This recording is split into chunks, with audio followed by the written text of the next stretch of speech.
እህታችን ላይላ ኑር ሰቦ የበረራ ፎርም ሞልታ ለፊታችን ሰኞ ወደ ኢትዮጵያ በረራ ለማድረግ በረራ ማቆያ ክፍል መዛወራ እየተሰማ ነው። ይሄ ትክክለኛ መረጃ ነው። እንግዲህ እህታችን ላይላ እንግዲህ ለሀገሯ እንደምትበቃ ነው መረጃዎች እያሳዩ ያሉትና ሁላችሁም እንኳን ደስ አላችሁ።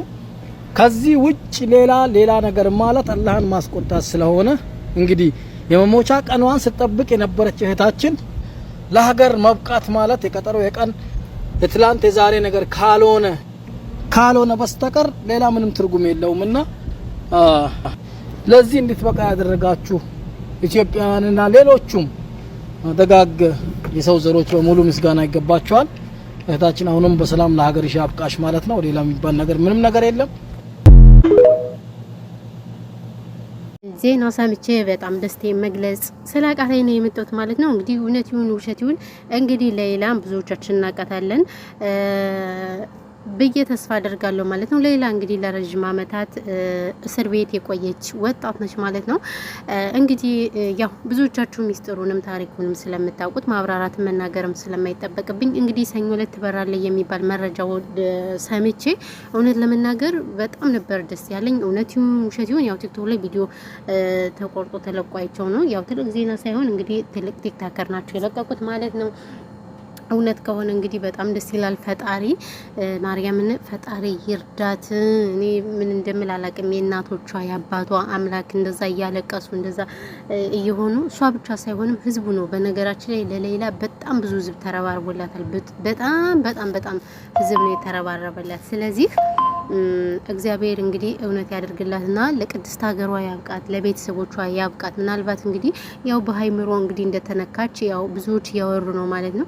ያው ሃይምሮ መነካት አይደለም ይሄን ያለ አመት እስር ቤት ብቻን ተቀምጦ ይቀርና እኛ በጤና እየሰራን ራሱ ማርያምን ሃይምሮአችን እኮ ትክክል አይደለም። አንዳንዶች የሆነ በቃ ተሎ የመቆጣት ተሎ በቃ ንዴታማ፣ ስሜታዊ፣ ተስፋ የመቆረጥ ምናምን ነገር ይንጸባረቅብናል። ይሄ አረብ ሀገር እንትኑ ነው እና እንግዲህ ምንም ቢሆን ግን ከሀገሯ ከገባች ራሱ ትልቅ ነገር ነው። በቁርአንም በምንም ተቀርቶ ፈጣሪ ያሽላታል። ዋናው ከቤተሰቦቿ መደባለቋ ነው። የምር እኔ በጣም ነው ያሳዝነችኝ። ምክንያቱም ለሷ የተከፈለው መስዋዕት በጣም ብዙ መስዋዕት ተከፍሏል። ታውቃላችሁ ህዝቡን የተረባረበላት እንቅልፉን እያጣ በተለይም በአብዛኛው በአረብ ሀገራት ላይ ያሉ እህቶችም እጅግ ትልቅ ሚና ተጫውተዋል ማለት ነው። ምክንያቱም እነሱ ሁሉን ነገር ስለሚያውቁት ስደቱን መከራውንም ስለሚያውቁት በአረብ ሀገር የሚገኙ እህቶች ቶሎ ብለው ነው ለተለያየ ነገር እንትን የሚሉት ማለት ነው። እንግዲህ የእውነት ከሆነ እኔ በጣም ነው ደስ ያለኝ። እውነት ያድርገው ፈጣሪ እውነት ያድርገውና እንግዲህ እቺ ምስኪን እህታችን ከቤተሰቦቿ ትደባለቅለን። የእውነት እኔ ብቻ በጣም መስማም ልክ አሁኑን ቤተሰቦቿ ጋር ሄዳ ምናምን ያየዋት ነው የመሰለኝ። በጣም ነው ደስ ያለኝ። ፈጣሪ እስከ መጨረሻው ድረስ የእውነት ያድርገው ነው የምለው። እኔ ሌላ ምንም የምለው ነገር የለኝም እና ይሄን ያለው ማለት ነው። ብቻ በጣም ደስ ይላል። የእውነት እንግዲህ ሙስሊሞችም ዱዓ አድርጉላት፣ በዱዓቸው አስቧት፣ ክርስቲያኖችም በጸሎታቸው አስቧት። የእውነት እቺ ወጣት ልጅ እንግዲህ ግማሹን እድሜዋን እንግዲህ በእስር ቤት ነው የገበረችው ማለት ነው። ሰው ከእስር ቤት ሲወጣ እንግዲህ ምን አይነት ሃይምሮዋ እንደሚነካ ታውቃላችሁ። ለምሳሌ ነጃት አሁን ትንሽ አመት ነው የተቀመጠችው። ነጃት እንግዲህ በትንሽ አመት ራሱ ሃይምሮዋ ትክክል አይደለም። የሆነ ሰው ሲናገራት እንዴት እሪ እንደምትል ሁላችንም እናውቃለንና እሷንም አንነካካትና ደግሞ እዛ ቆይተን ደግሞ አበደች ሰንበዲ ምናምን እያለን ያለ ስማቸው ስም እንሰጣለን ማለት ነው። ብቻ ፈጣሪ ይርዳት። እውነት ከሆነ በጣም ደስ ያለኝ።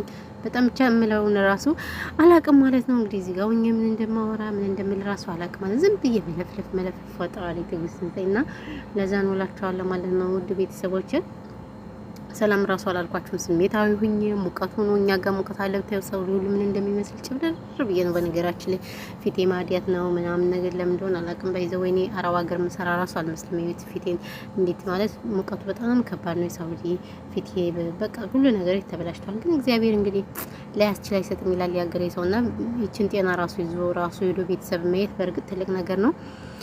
ይሄ ነው የምለው። እንግዲህ ሁሉም ነገር ረጋፊ ነው። ውበቱ ምኑም ይረግፋልና ምንም ማድረግ አይቻልም። በይዘው የድሮ ፎቶዬን ሳይና ያሁኑ ፎቶዬን ሳይ የትየለኔ ነው ማለት ነው።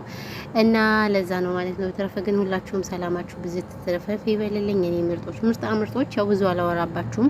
ብቻ እግዚአብሔር እንግዲህ መጨረሻውን ደግሞ እያሳምርላት ማርያምን። በስመ አብ የኔ እናት በጣም የምታሳዝን የምር አባቷ እንደዛ እናቷ እንደዛ እሷን ለማየት የጓጉ ቤተሰቦች ጓጉተው እንደዚህ ሆነው ሲቀር ደግሞ እጅግ ልብ ይነካልና ፈጣሪ ይርዳት ነው የምር ፈጣሪ ይርዳት። እና ለዛ ነው በተረፈላችሁም ሰላማችሁ ብዙ ተተረፍረፍ ይበልልኝ። ብዙ ወሬ አላወራባችሁም። ሙቀት ነው፣ ራሳችሁን እየጠበቃችሁ ማለት ነው። እና ያለው ነገር ይሄን ምርጦች